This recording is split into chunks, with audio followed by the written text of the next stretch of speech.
Have you ever, while walking down the stairs, suddenly felt a moment of hesitation? A sense of uncertainty that just wasn't there before? Or maybe it's when you bend down to pick something up from the floor, and you feel just a little off balance? Those small moments, we often dismiss them. We tell ourselves we're just tired or not paying attention. But from my experience, I can tell you that they are not random. They are quiet warnings from your body about a thief at work. A thief that can silently steal up to 3% of your muscle strength every single year after the age of 60. And that thief is targeting your most precious possession, your independence. The freedom to live your life on your own terms, without fear, and without becoming a burden to the ones you love. But here is the truth that I want you to hold on to today. This thief can be stopped. As a doctor who has dedicated my entire career to helping people age with strength and vitality, I can tell you with absolute certainty, this decline, it is not inevitable. I'm not talking about theories from a textbook. I'm talking about real life. I'll never forget my patient, Robert, a former firefighter, a strong, proud man his whole life. At 72, he took a fall while carrying a simple laundry basket. Now, the fall didn't break any of his bones, but it broke his confidence. He started to fear his own home. Robert's story isn't unique, and it's the very reason I knew I had to make this video for you. In the next few minutes, we won't just talk about the problem. I'm going to walk you through 5 simple, gentle exercises, the very same ones I gave to Robert, to help you rebuild that foundational strength, restore your balance, and give you back the confidence to move through your world safely. And please, make sure you stay until the very end. Because the final exercise I'll share isn't the hardest, but it may be the most important. It directly addresses the exact moment when most falls occur. The information in that final section. It could truly save a life. Maybe even yours. Everything I'm sharing today is grounded in solid scientific research. But more importantly, it's proven in the real lives of everyday people. People just like you and me. Before we begin, I truly want to know how many of us have felt this.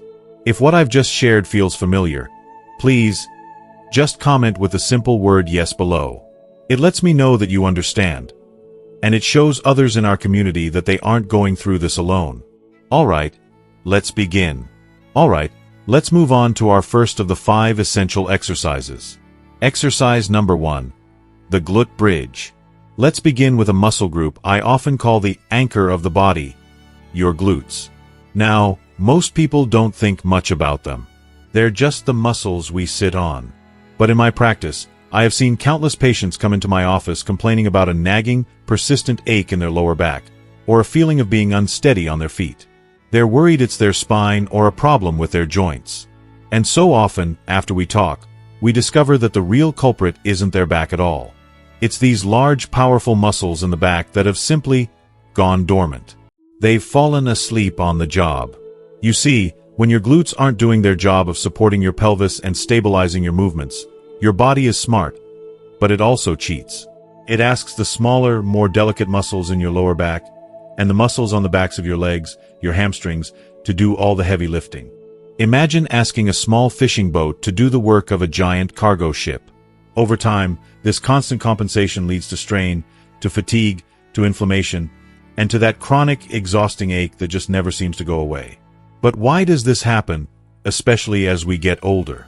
It often comes down to a simple phrase we've all heard. Use it or lose it. Years and years of sitting. Sitting in the car, sitting at a desk, and of course, sitting in our favorite recliner to watch a good movie. It all teaches these powerful muscles to switch off. The connection between our brain and our glutes gets fuzzy. The signal becomes weak. So when we need them most, like when we're climbing a flight of stairs or need to steady ourselves on an uneven sidewalk, they don't fire the way they should. Does this sound at all familiar? Have you ever noticed that it takes a little extra push, a little oomph with your hands on the armrests, to get yourself up out of a deep sofa? Or perhaps you feel an ache in your knees after a walk around the block, and you can't quite figure out why. These are the classic signs. They are the whispers from your body telling you that your anchor isn't holding as firm as it used to. Now, this isn't just my observation from years in practice. This is backed by solid science. Rigorous studies, like one published in the respected Journal of Aging and Physical Activity, have confirmed that the simple exercise we are about to do is one of the most direct and effective ways to wake these sleeping muscles back up. It's a gentle movement with a powerful result. It brings to mind a dear patient of mine, Eleanor. She's 75, with a lifelong passion for her rose garden. She came to me one spring, truly heartbroken. She told me the constant bending and kneeling to tend to her flowers had become too painful for her lower back. She was convinced her gardening days were over. We didn't do anything complicated. We didn't need expensive equipment. We started with this one exercise. Just this one. I showed her how to do it safely in her living room. 2 months later, she walked into my office, and instead of a complaint, she pulled out her phone. She showed me a picture of the most beautiful, deep red roses I had ever seen, freshly planted and thriving in her garden. She was back to doing what she loved. That, my friends, is a true victory. So, how do we achieve this? It's wonderfully simple, and you can do it right at home. You'll want to lie on your back, maybe on a comfortable rug or a yoga mat. Bend your knees so your feet are flat on the floor, about hip-width apart. Let your arms rest comfortably down by your sides, with your palms facing down. Now, before you move, just take a slow, deep breath in through your nose. As you exhale gently through your mouth, I want you to press through your heels and slowly lift your hips off the floor, up toward the ceiling. At the top, give your glutes a gentle squeeze. Not a hard clench, just a firm engagement. Hold it right there for 2 seconds. 1, 2. Now, as you inhale again, slowly, and with full control, lower your hips back down to the starting position. That is 1 repetition. The goal is to feel the work being done by your glutes and the backs of your legs, not your lower back. Aim for about 8 to 12 repetitions, and try to do this a few times a week. If you can feel the importance of reawakening this anchor in your own body, of building that solid foundation for your stability, I would love for you to leave a comment with a single word, anchor, below. It's a powerful word, for a powerful result. Exercise number 2, the squat. Alright, let's move on to our second exercise. And this one is perhaps one of the most misunderstood and unfairly feared movements in the world of fitness, especially for those of us over 60. I'm talking about the squat. Now, I can almost hear what some of you might be thinking right now. Doctor, you want me to do squats? My knees could never handle that. Squats are for young athletes in the gym, not for me. I have heard this countless times in my office, and I understand the concern completely. For years, a persistent myth has circulated that the squatting motion is inherently bad for our knee joints. But I am here today to tell you, with the full backing of modern medical science, that the truth is precisely the opposite. When performed correctly and safely, the squat is not a threat to your knees. It is, in fact, their greatest protector. Think about what a squat really is. It's simply the motion of sitting down and standing back up. It is arguably the single most fundamental movement for human independence. We do it dozens of times every single day. We squat to get into a car, to sit at the dinner table, to use the toilet, and, of course, to get up from our favorite chair. The muscles this movement strengthens, our quadriceps on the front of the thigh, our hamstrings and glutes in the back, are the very engines that power our mobility. Here is the crucial scientific truth. The squat builds muscle around the knee joint. Imagine that. It creates a natural, living brace of strong, supportive tissue. This muscular brace absorbs impact when you walk, stabilizes the joint so it doesn't wobble or grind, and takes a significant amount of pressure off the cartilage and ligaments. It's not the movement that harms the knees. It's the weakness around the knees that leads to pain and instability. But why does this strength become so critical as we age? The loss of leg strength is one of the most direct and dangerous consequences of the aging process. It's directly linked to an increased risk of falling. More than that, it's linked to the ability to get back up after a fall, a skill that can literally be the difference between a minor incident and a life-altering emergency. What are the signs that this strength is fading? The most common one I see is what I call the push-off. It's when you find yourself needing to place your hands on your knees or on the armrests of a chair to give yourself that extra boost to stand up. You're using your arms to compensate for what your legs should be doing. It's a subtle change, one that creeps up on us, but it is a clear signal that these essential muscles are asking for help. And the evidence for this is undeniable. A landmark study published back in 2014 in the Journal of Strength and Conditioning Research looked specifically at older adults and found that a consistent squatting routine significantly improved their functional strength and dramatically reduced their risk of falling. It's not just about building muscle. It's about translating that muscle into real-world safety and confidence. I had a patient named Arthur, a retired schoolteacher in his late 70s. He loved his independence, but he confessed to me that he had started to plan his day around which chairs he could get out of easily. He would avoid the soft, low couch in his own living room.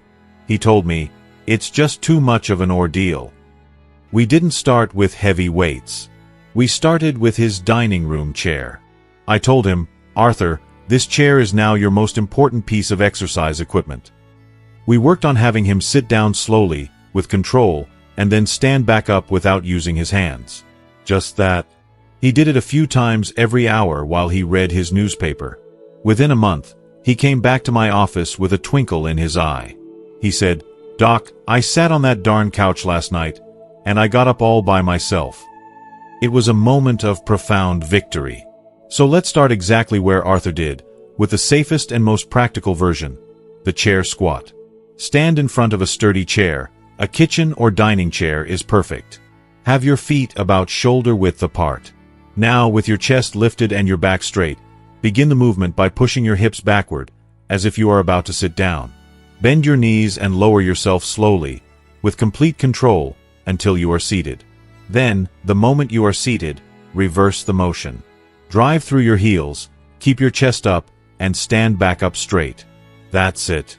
Inhale on the way down, exhale on the way up. It's not just an exercise, it's practice for life.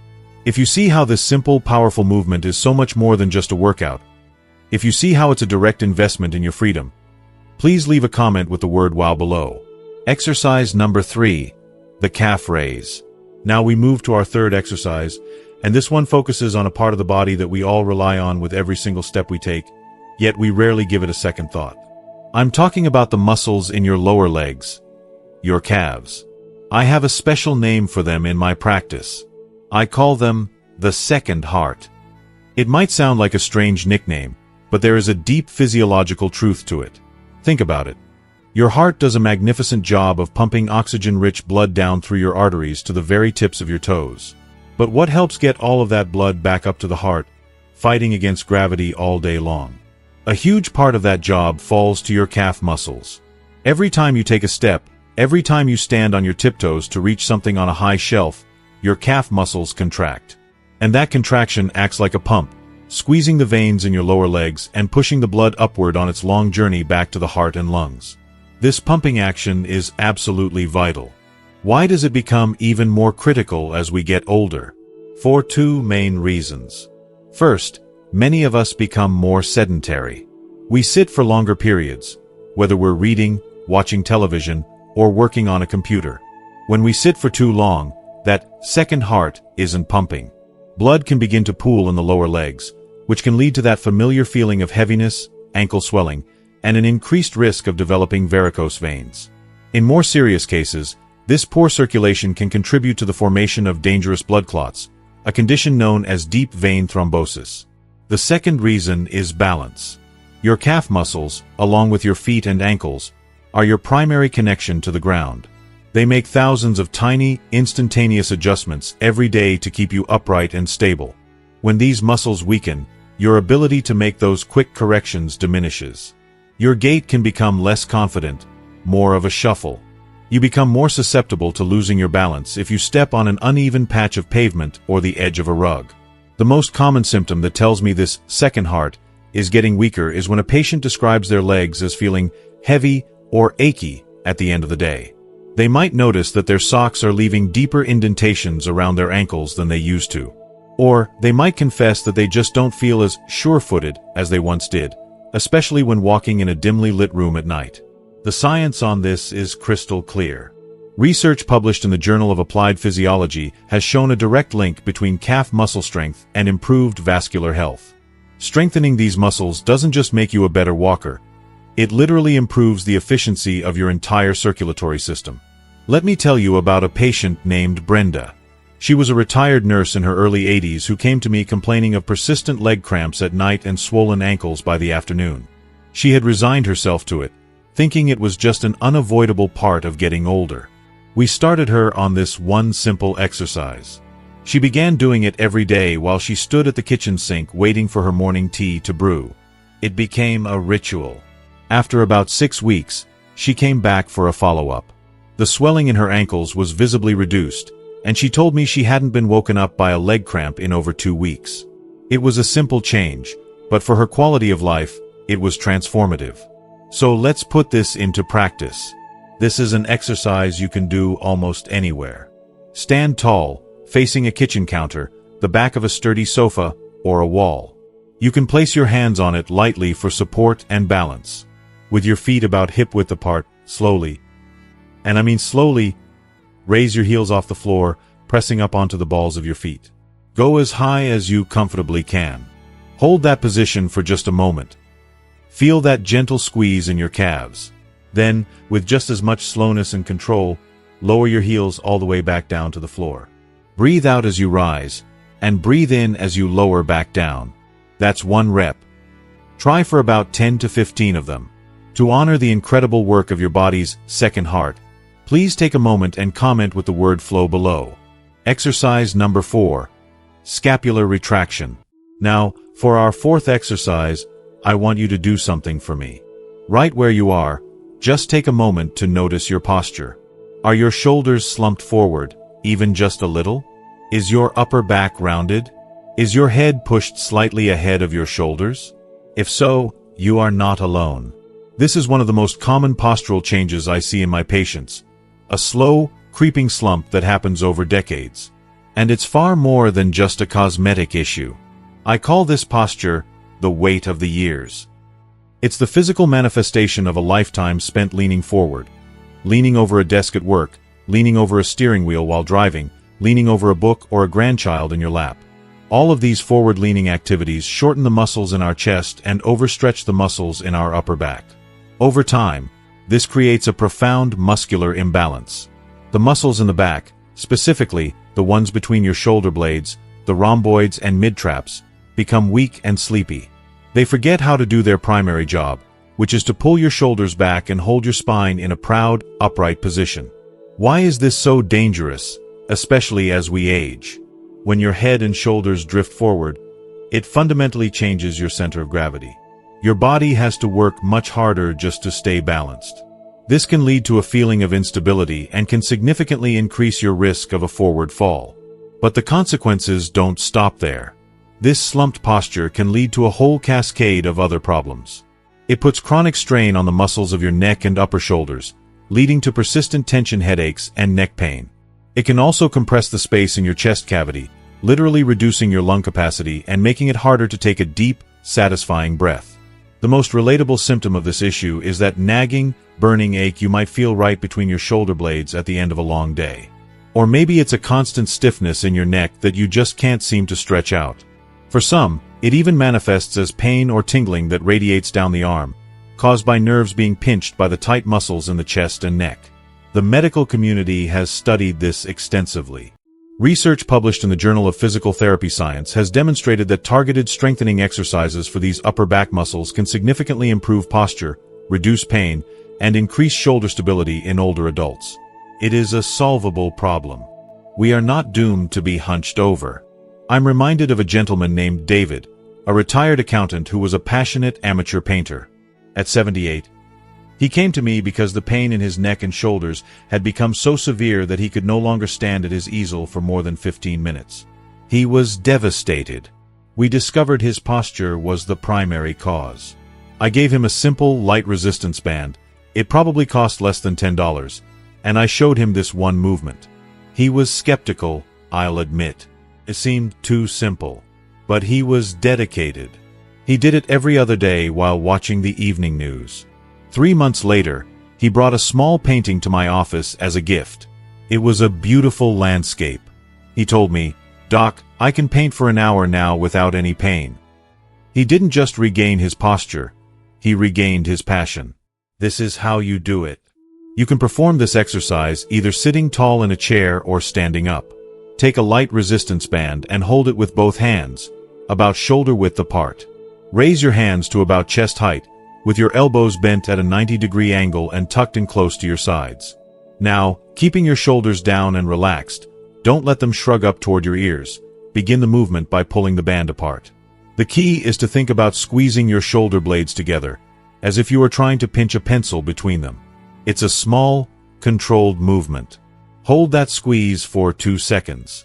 Then, slowly, with control, bring your hands back to the starting position. Exhale as you pull the band apart, and inhale as you return. If you are ready to stand taller, breathe deeper, and move with more comfort and confidence, please share that intention by commenting with the word posture below. Exercise number 5. The push-up. Alright, we've arrived at our 5th and final essential exercise. And I want to start by asking you to clear your mind of any preconceived notions you might have about this one. When you hear the word push-up, you might picture a young soldier in boot camp, or a super athlete at the gym. I understand that. But the push-up, in its most basic and accessible form, is not about boot camp. It's about life. It is one of the most practical and crucial movements for maintaining your strength and ensuring your safety as you age. Let's break down the problem it solves. What is a push-up, really? It's simply the act of pushing your body away from a surface. Think about how many times a day you perform this fundamental movement. You push a heavy door to open it. You push a shopping cart through the grocery store. You push a chair away from the table. And most critically, you use this exact motion to push yourself up out of a low chair, off a soft sofa, or even out of bed in the morning. The muscles it strengthens, your chest, your shoulders, and the triceps on the back of your arms, are your pushing muscles. They are essential for interacting with the world. Now, let's consider the most critical scenario of all. Why does this pushing strength become a non-negotiable, life-or-death skill as we get older? The answer is simple and stark. It's for getting up from the floor. I want you to honestly consider this for a moment. If you were to trip and fall in your home right now, and you were uninjured but on the floor, do you have the upper body strength to confidently push yourself back up to a kneeling position, and then to your feet? For millions of older adults, the honest answer is no.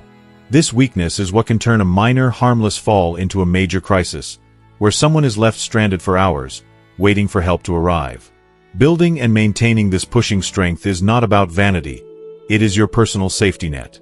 It is your insurance policy against helplessness. The signs that this strength is diminishing are often subtle at first. Maybe you notice it takes more effort to push a vacuum cleaner across the carpet. Perhaps you find yourself struggling to lift a heavy roasting pan out of the oven. Or, the most common symptom I hear about is the difficulty of getting up from the floor after playing with grandchildren or doing some gardening. You find yourself looking for a piece of sturdy furniture to pull yourself up with, because pushing yourself up feels almost impossible.